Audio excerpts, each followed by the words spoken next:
I'm Kelli Knecht. My business is called Feathered Connections. I'm in Provo, Utah, and we live on I think our backyard's a tenth of an acre on a mountainside, so we have like no space. We focus on teaching others city limit self-sufficiency, how to know what your ordinances are in your area, what will work for you in your area and with your neighbors and things like that. I do a lot of local farmers markets. I MC at QuailCon. I designed the QuailCon t-shirt. Utah Valley University is one of the bigger colleges here. We're teaching a class in the fall there. I'm super excited about it. Then we also collaborated with the Utah Meat Collective, and we do Quail 101 and quail processing classes like once a month. I saw a picture that you posted recently about that event, and the picture just showed the joy. Yeah, it's like my favorite picture ever taken. I love that picture because I felt like it was a good reflection on how much we really love just sharing with others. You can be self-sufficient wherever you are. When you first got into quail, was that your motivation? I'd been wanting chickens forever, but we actually live in my in-laws' basement apartment. And so it's their yard, and my father-in-law's like, no chickens. He knew I was going to run wild with it because I just love chickens so much. And all my whole life I wanted chickens, and I was going to have some. And he was like, not having it. And then 2020 happened, and he was like, well, I guess you can have a few chickens since it's the end of the world. You might as well be happy with chickens on the way out. And so we got chickens and learned a lot about chickens. There's a lot to know about chickens. And then within a few months of that, I ended up seeing a post about someone talking about Coturnix Quail and how they lay eggs faster and they're out of your house faster. And I had these big old things still in the house on heat. And I was like, they gotta go. And so we actually went to a neighbor's house, the guy that had posted it, and he taught us how to process quail. And we bought the meat and the eggs and brought it home and tried it and loved it. And so my husband's just like, let's get 50. So we started with 50 chicks and just and it never started as a business. It started more of I couldn't process a chicken myself because they all had names, and in the city you can only have a few. My father-in-law's more of a prepper.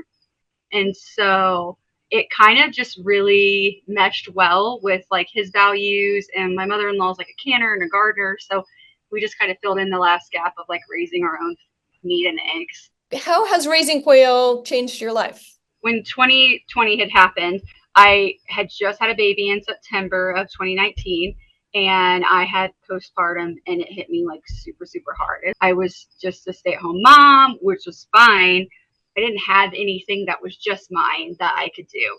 And then we found out about quail, and I had something to kind of focus on. What can I be good at? What can I help with during this transition?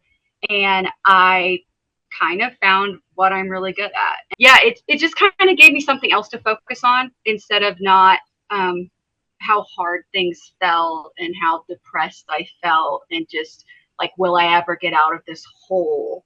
And it gave me something else to focus on and helping others and learning more about the craft. And then there was QuailCon, and I got to go and meet a bunch of other people that were crazy about quail too. And it just feels like a family. And so it's kind of nice because you just want something that's just yours. And it was just mine, and I was really good at it. And it's made me more confident. It makes me super happy. I love when local people are just oh, she's the person to go to about quail. Did you expect any of that when you got your first 50 quail? No, I just thought I was gonna flex on the neighbors when I was yeah, I just processed dinner. You know what I mean? I just thought it'd just make me stand out more at church. But I was whatever, I'll just flex on everyone. Yeah, I processed dinner. Cannot cook at all. But we were just going to gloss over that. Can I ask you how raising quail has affected your kids? I think it has helped them have a really good appreciation from where food comes from. My son is 9.5, and he's the only one that was at his school that even knew where like hamburgers came from. Like not a lot of kids do. And to be able to be like, we not only have our own eggs in our backyard that we can go get fresh every day, but we know where like dinner came from. My daughter, it's kind of all she's ever known is that there's like 100 chicks in the living room and brooders. And like she can tell the difference between boys and girls. She's only like 4.5, and it's helped her speech a ton. They both have autism, and so it's helped them a lot, like have something to focus on. And she loves them. She absolutely loves them. She goes pets every single one of them. She tells me which ones are girls and which ones are boys. She helps catch them when they escape because she can get under the cages and I can't. Like, but she just absolutely loves it. Kelli, what advice would you give to somebody who might be considering raising quail or just starting out? It's easier to start if you start small. I think a lot of people see like the bigger YouTubers and stuff, or like My Shire Farm, and they are like, oh, I can do that, and then they just go from 0 to like 100, and I think they get too many. And then it's like if it's winter time or it's really hot in the summertime, it's just can be so overwhelming to be like breaking the ice, or it's so hot and you're constantly going out there and making sure everything's good and in the shade. Like and depending on where you are, it can be a lot. So I think starting with a smaller group can kind of give you an idea if you like it before you start scaling up. And like having the right systems in place for you to scale up makes a big difference. I think kind of coming up with a system like, this takes me this much time with 10 quail. If I want to get 50, what do I need to do so I'm not out there all the time? Because I've noticed in our area, a lot of people that start are around my age, like 30s, 40s, and have younger kids. And so you also have to like split that time up.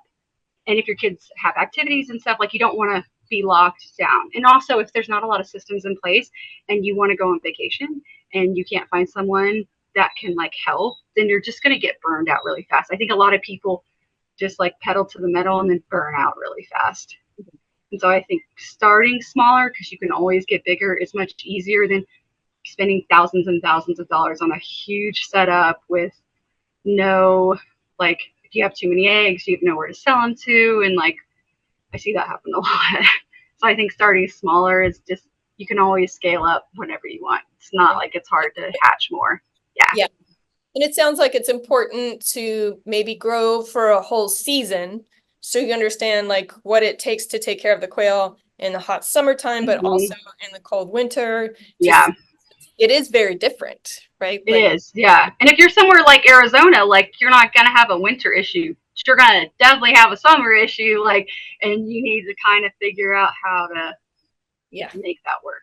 So Kelli, I noticed that on your website, you sell t-shirts. I started designing quail shirts because I would find all these fun, cute chicken ones, and I could never find like a Coturnix Quail one. I could find like California quail ones a lot, but like Coturnix Quail ones specifically, I couldn't find. And so I started designing random shirts, or like finding a chicken design I liked and transforming it into a quail design. That website that I use has all the designs. So you could, if you like a design, you could get it in like sweatshirts. They have like banners you can hang on your house. They have like pillows and tote bags and mugs and tumblers. And so you just find a design you like, you put it on what you want it made out of. And yeah. That's cool. Yeah. I love the t-shirts you've designed. Thank you so much. Appreciate it. Yeah. We'll see you soon.